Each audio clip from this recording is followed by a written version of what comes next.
We're live from Chevy Chase. Hey guys, welcome back. It's time for our morning chat, and today we're learning how to create a vision board.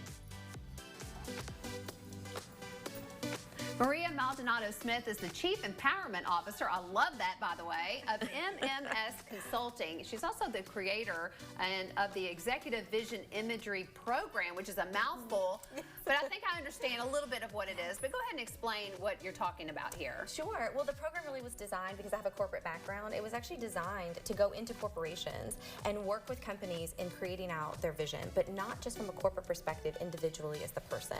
When I spent almost 18 years in corporate, and the entire time I was very focused on their goals and their initiatives, their objectives. What was their bottom line and achieving that.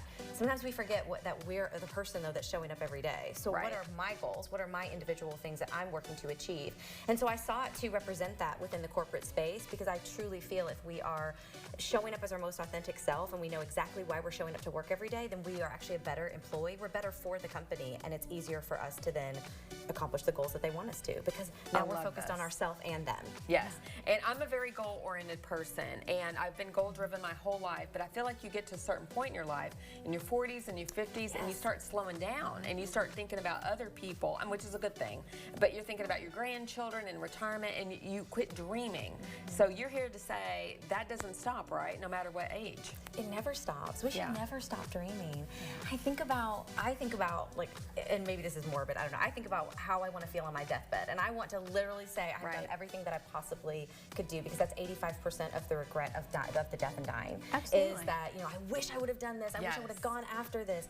We don't stop dreaming or lose that ability just because we age or just because we become a mom. I work with a lot of women in the women's empowerment space, and I find so often that we attach this identity and we think, well, okay, everything stopped. That's it. Right. That's it. But it doesn't. It doesn't. We actually have to keep on dreaming, because we're a whole person ourselves. Yes. So what's our first step? How do you tell people to get started? Yes. Oh my goodness. Okay. First of all, I actually start with 3 questions, and I do have the workbook as well that guides you through. But if you've never made a vision board and you really want to get started, the first thing I always say is, what do you want? Simply ask yourself that question. What is it that you want? The second thing is, who are you trying to become? Who do you want to become? What type of person do you want to be? And then the third is, what are you trying to create? What is it that you want to build in your life? You know, is it in your 40s and 50s? What does that look like to you? And then you start to create that vision. So yes, you have the workbook to guide you. It's a 5-step process, but it is simple. Everything's explained in the workbook. And then you start piecing it together. You take the answers from the workbook and you put an action plan together. What research and science tells us is that when we have an action plan like this, we have them written out and we've created a visual representation, we're 64% more likely to accomplish our goals. 64%. That's huge. Yeah. I feel like you're manifesting it, right? That's the word. Absolutely, absolutely. You're activating parts of your brain that is helping you see these images out in the universe as little reminders and clues that's like, hey, you know what? Wait, you said you were going to make that goal. So like, let's go do that. Let's go make that happen.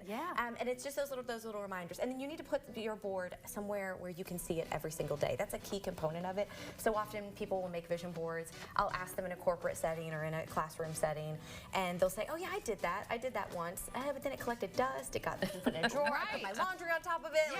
It just went away. So I'm going to hang mine over the mantle. There you go. I'm putting it. Every day. Or on top of the TV. Somewhere where you can see it every single day is key. But then you just start finding those images, whether they're in magazines, whether it's you want to take a picture of something that you see and print it out.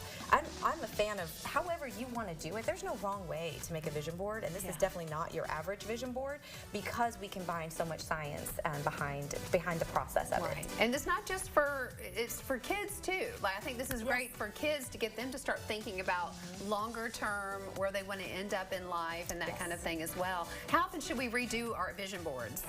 Well, we should be revisiting them pretty frequently.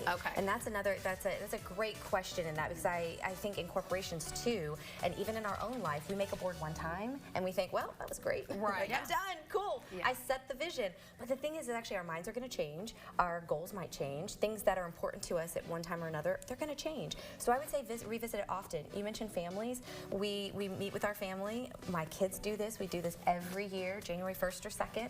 We get the family together. We make our boards. The kids explain their goals, and then it's a way for us to help keep them accountable. Well, I absolutely love inspiring. this. I know you have. I need more of you in my life. Yes, I know we have some resources available. We're going to put the information up on the screen. Stevie J, we have our first first homework assignment of the year. It's I love great. this. All right, so fun.